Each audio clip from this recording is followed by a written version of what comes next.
Starting with the name of Allah, who is the most beneficent and the most merciful. Dear students, welcome to the Quick Learn Academy by Arusairam. In this video, we will discuss the Physics Class 9, Chapter number 3 and the Lecture number 3.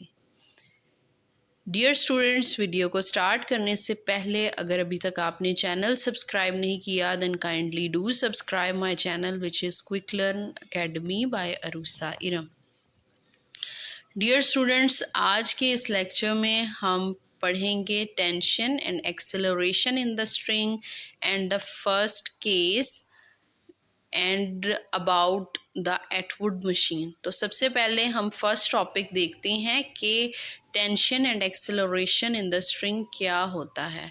Dear students, आप सबको acceleration के बारे में तो पता है, लेकिन ये टेंशन जो है ये फर्स्ट टाइम आप ये वर्ड सुन रहे हैं। तो अब हम फिज़िक्स की टर्मिनोलॉजी में टेंशन को डिस्कस करेंगे कि टेंशन क्या होती है। टेंशन जो है एक पुलिंग फोर्स या स्ट्रेस को कहा जाता है। डियर स्टूडेंट्स, अगर आप किसी भी ऑब्जेक्ट को टाई करते हैं with some string due to gravity और वेट, जो ऑब्जेक्ट है वो नीचे की तरफ इफेक्ट करता है, तो इसके ऑपोजिट डायरेक्शन में मींस इस अपवर्ड डायरेक्शन में जो फोर्स यहाँ पे एक्ट कर रही होगी उससे कहा जाता है टेंशन। तो डियर स्टूडेंट्स, अब हम इसकी डेफिनेशन देखते हैं। Tension can also be called as pulling और stress. This type of force is only exerted when there is the contact between the cable and an object. जब भी केबल यानी कोई भी आप स्ट्रिंग ले लें, तार ले लें और किसी ऑब्जेक्ट के साथ उसको टाई करके आप बांध देंगे तो वहाँ पे हम इसको स्टडी करते हैं। ये एक वेक्टर क्वांटिटी है और इसका ऐसा यूनिट जो है वो न्यूटन है। डियर स्टूडेंट्स, आपको स्क्रीन के ऊपर नज़र आ रहा है कि एक बार मैग्नेट है जिसको एक स्ट्रिंग के साथ टाई करके एक स्टैंड के साथ टाई कर दिया गया। स्ट्रिंग का वन एंड बार मैग्नेट के साथ है और जो दूसरा एंड है वो स्टैंड के साथ टाइड है। तो डियर स्टूडेंट्स, ये जो बार मैग्नेट का वेट है, ड्यू टू इट्स वेट ये नीचे की तरफ एक्ट करेगा। It will act vertically downward and there will also present some force which is in opposite direction to the weight, which is known as the tension, and this force is also known as the pulling force. Dear students, अब हम first case को देखते हैं। इसके total 2 cases होते हैं। जब आपके पास दोनों ऑब्जेक्ट एक पुली के साथ हैंग हुए हों तो ये आपका फर्स्ट केस होगा, और जो सेकंड केस है उसमें हम डिस्कस करेंगे एक ऑब्जेक्ट हॉरिजेंटल सरफेस के ऊपर है और दूसरा ऑब्जेक्ट जो है वो वर्टिकली डाउनवर्ड एक्ट कर रहा है। तो डियर स्टूडेंट्स, हम केस नंबर 1 देखते हैं। Vertical motion of the 2 bodies attach to the string that passes over a frictionless पुली।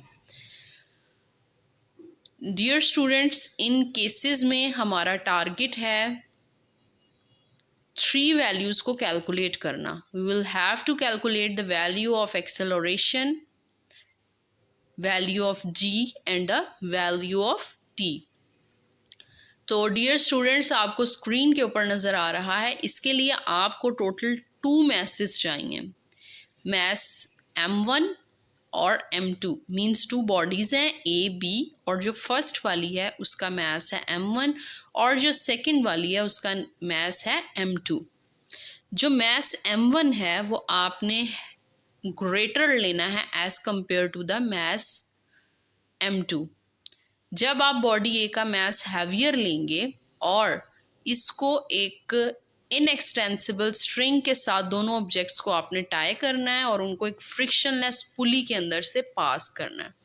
तो डियर स्टूडेंट्स, जैसा कि मैंने आपको बताया था, आपने ये कंडीशन याद रखनी है कि m1 जो है वो ग्रेटर होना चाहिए as compare to m2। So due to the weight acting vertically downward and mass m1 is greater than that of m2, So mass m1 moves downward with the acceleration a, and its tension along the string is represented by the t. और dear students, जो मास m2 है वो lighter है तो वो थोड़ा upward move करेगा, और यहाँ पे जो टेंशन है वो t के साथ रिप्रेजेंट की जा रही है दोनों केसेस में अपवर्ड डायरेक्शन में। और दोनों केसेस में जो वेट है, as you all know, w is equal to mg के इक्वल होता है। For the first case w is equal to m1g होगा, और for the second body it will become m2g। Dear students, अगर आप थ्री वैल्यूज़ को calculate करना चाहते हैं, जो कि हमारा टारगेट है मेन केस 1 में कैलकुलेट करना ए जी एंड टी, तो आपने डियर स्टूडेंट्स इन दो पॉइंट्स को याद रखना है जो आपको डायग्राम के नीचे नज़र आ रहे हैं। मैंने आपको पहले बताया है कि जो मास m1 है वो ग्रेटर है एज़ कम्पेयर टू m2, तो जो नेट फोर्स है a के ऊपर उसको किस तरह से रिप्रेजेंट करेंगे? As the mass m1 is greater, so we will say net force on a is m1g minus T. आप इसमें से टेंशन को सब्ट्रैक्ट कर देंगे, मीन्स आपने वेट में से, एज वेट इज ग्रेटर, सो आपने यहाँ पे वेट को टेंशन में से माइनस कर देना है m1g minus T. And what is the net force on the body B? It is t minus m2g। अब यहाँ पे t माइनस क्यों लिया गया m2g? इसका आंसर डियर स्टूडेंट्स यही है कि यहाँ पे जो मास m2 है वो स्मॉलर है, लाइटर है as compare to mass m1, so we will subtract tension minus weight and it will become as t minus m2g। अगर आप इन 2 पॉइंट्स को अपने माइंड में रखेंगे तब आपको इसकी डेरिवेशन करने में बहुत आसानी होगी। Now we will discuss its derivation. और ये derivation dear student step wise की गई है, इसमें एक भी स्टेप मिसिंग नहीं है, तो आप बहुत ध्यान से देखिए। जहाँ डेरिवेशन लिखा है उसके नीचे देखिए, net force acting on body A, मैंने अभी आपको बताया था, दोबारा से बता देती हूँ कि आपका जो बॉडी ए का मास है वो ग्रेटर है, तो आप वेट माइनस टेंशन करेंगे m1g minus T. As we know that according to the Newton's second law of motion, F is equal to ma. You will put the value of F in this law, so it will become as m1g minus t is equal to m1a। अब हम dear students for body B देखते हैं। हमने दो equations बनानी है और दोनों इक्वेशंस से हमने ए, जी और टी इन 3 वैल्यूज़ को कैलकुलेट करना है। So in order to make the equation number 2, आप देखें, as the body B moves upward, hence the weight is less than tension, so the net force acting on the body B is T minus m2g। As we all know, according to the Newton's second law of motion, F is equal to ma, as here the body is having the mass m2 and acceleration is constant. So after putting the value of net force, it will become as t minus m2g is equal to m2a. Now, in order to calculate the value of a and g, we will have to add both these equations. आप इन दोनों equations को add करें, equation 1 and 2 को, then you will get m1g minus T plus t minus m2g is equal to m1a plus m2a। आप plus T को minus T के साथ कैंसिल कर देंगे, as both are equal in magnitude but opposite in direction, और यहाँ पे जो बच जाएंगी values, these will be m1g minus m2g is equal to m1a plus m2a। अब आप डियर स्टूडेंट्स g कॉमन ले लेंगे और दूसरी साइड से a कॉमन ले लेंगे, तो यहाँ पे बनेगा m1 minus m2 into g is equal to m1 plus m2 into g। In order to calculate the value of acceleration, आपने ए को जो है वो आपने राइट साइड पे रहने देना है और m1 प्लस m2 जो ए के साथ मल्टीप्लाई हो रहा है वो आपने लेफ्ट साइड पे ले आना है। तो यहाँ पे बनेगा m1 minus m2 g over m1 plus m2 is equal to a। तो डियर स्टूडेंट्स, इस तरह से आपने एक्सेलरेशन की वैल्यू को जो है कैलकुलेट कर लेना है और यहाँ से ही इसी स्टेप से आप डियर स्टूडेंट्स जी की वैल्यू भी फाइंड आउट कर सकते हैं।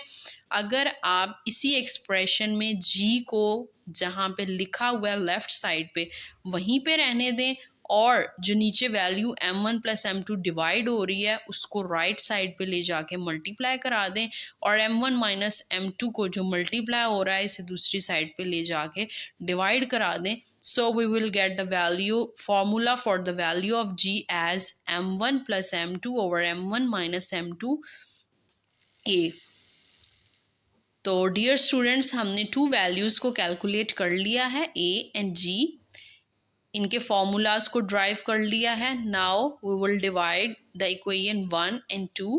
Bye dividing equation 1 by 2 we will get m1g। आपने राइट साइड को राइट साइड के साथ डिवाइड कराना है और लेफ्ट साइड को लेफ्ट साइड के साथ डिवाइड कराना है। m1g minus t over t minus m2g is equal to m1a over m2a।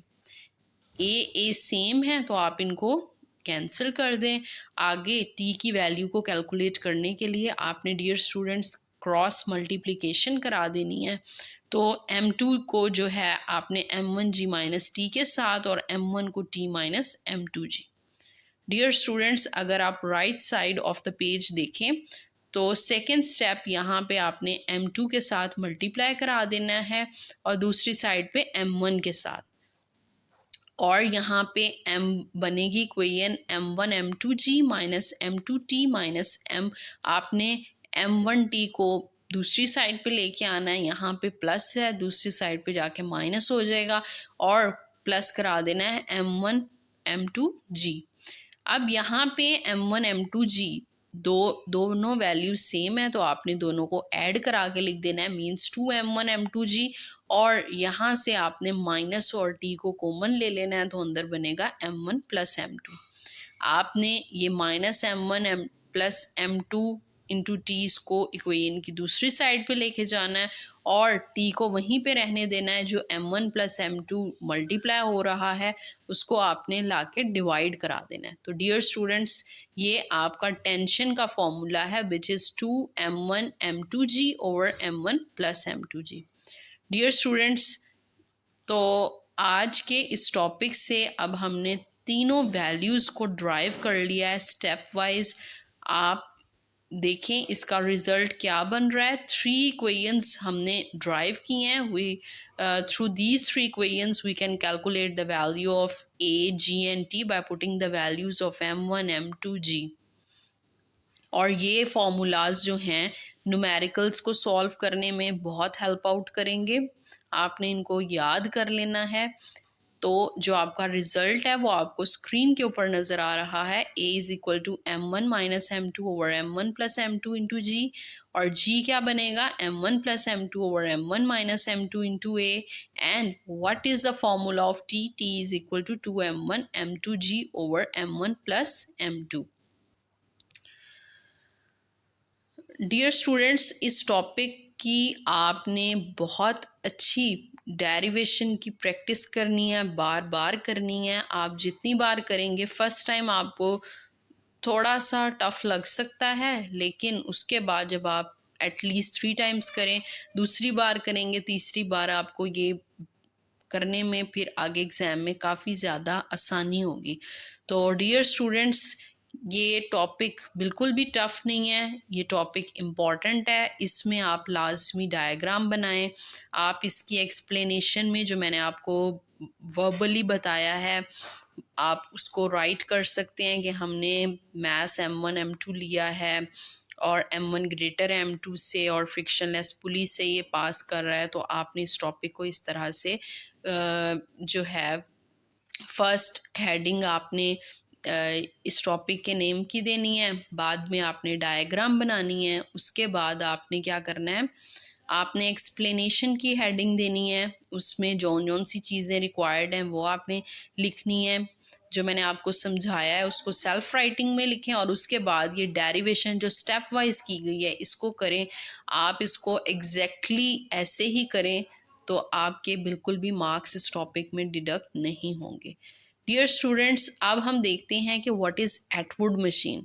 इसी आपका जहाँ ये टॉपिक ख़त्म होता है उसके लास्ट पे ब्लॉक में मेंशन है कि ये एटवुड मशीन क्या होती है। बहुत से स्टूडेंट्स जो हैं वो जो ब्लॉक्स बने होते हैं उनको मिस कर देते हैं, उनको रीड आउट नहीं करते, तो उनको लाजमी करें। एज़ यू ऑल नो कि अब पेपर जो हैं वो SLO बेस्ड हो रहे हैं, मीन्स आपका 25% एनालिटिकल बेस्ड आना है, तो आप लाजमन जो इम्पोर्टेंट चीज़ें हैं उनको भी साथ साथ प्रिपेयर करते जाएं। तो अब हम देखते हैं कि एटवुड मशीन क्या होती है। आज के टॉपिक में जो हमने सारा पढ़ा है बेसिकली वो चीज़ है ही एटवुड मशीन, जो मैंने आपको पहले बताया था। तो ये एटवुड मशीन किसने डिवाइस क्रिएट की थी? जॉर्ज एटवुड ने 1784 में। और ये किस लिए की गई थी? ताकि हम कैलकुलेट कर सकें फोर्स और टेंशन की वैल्यूज़ को, और वेरीफाई कर सकें मोशन ऑफ ऑब्जेक्ट्स को जब acceleration throughout the whole system constant रहता है। तो डियर स्टूडेंट्स, अब इसकी रीडिंग कर लेते हैं। In 1784 George Atwood created a device to calculate the force and the tension and to verify the laws of motion of object under the constant acceleration. His device, now known as the Atwood machine, consists of two masses M1 and M2 connected by a tight string that passes over a frictionless pulley. Dear students, I hope you all like my video. If you like my video, then kindly do like, share, comment and subscribe to my channel, which is Quick Learn Academy by Arusairam. And thank you so much for listening me.